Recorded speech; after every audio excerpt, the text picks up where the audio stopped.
Ngayong araw ay samahan niyo ako sa mga kaganapan dito sa lugawan ni Ama.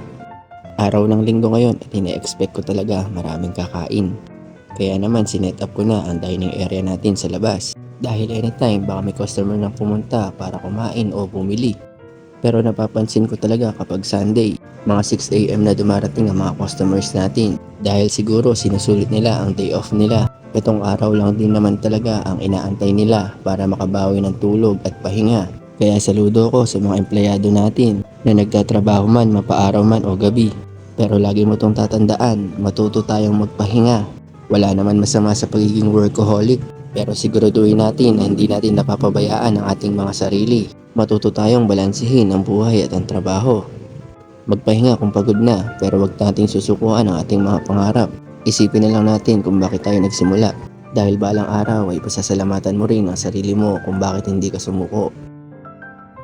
Isa rin siguro to sa dahilan kung bakit binabalik-balikan ang aming lugaw. Dahil makalumang estilo ng pagluluto ang aming ginagawa. Minsan nga lang ay mahirap talagang magpaliyab, lalo na kapag hindi pa tuyo ang mga kahoy. Buti na lang at nai-apply natin ang pinag-aralan natin sa Boy Scout. At sa oras na to ay tuloy-tuloy na ang punta ng mga tao.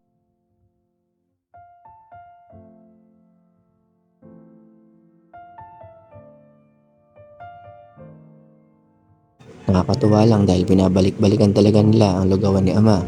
Marami rin kasi nagtitinda ng almusal dito sa amin. Kaya palagi akong nagpapasalamat sa inyo dahil parati niyong pinipili ang lugawan ni Ama.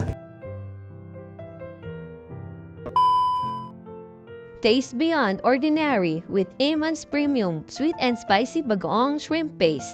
Now available at Lugawan ni Ama. Available din nga pala sila sa Lipana Street, Barulan, Plaridel, Bulacan. Sa mga gustong umorder o maging reseller ng ating product ay i-PM nyo lang kami sa aming page. Maraming salamat po. At ito ang mga kaganapan sa lugawan ni Ama. Hanggang dito na lang muna. Salamat sa pagsama.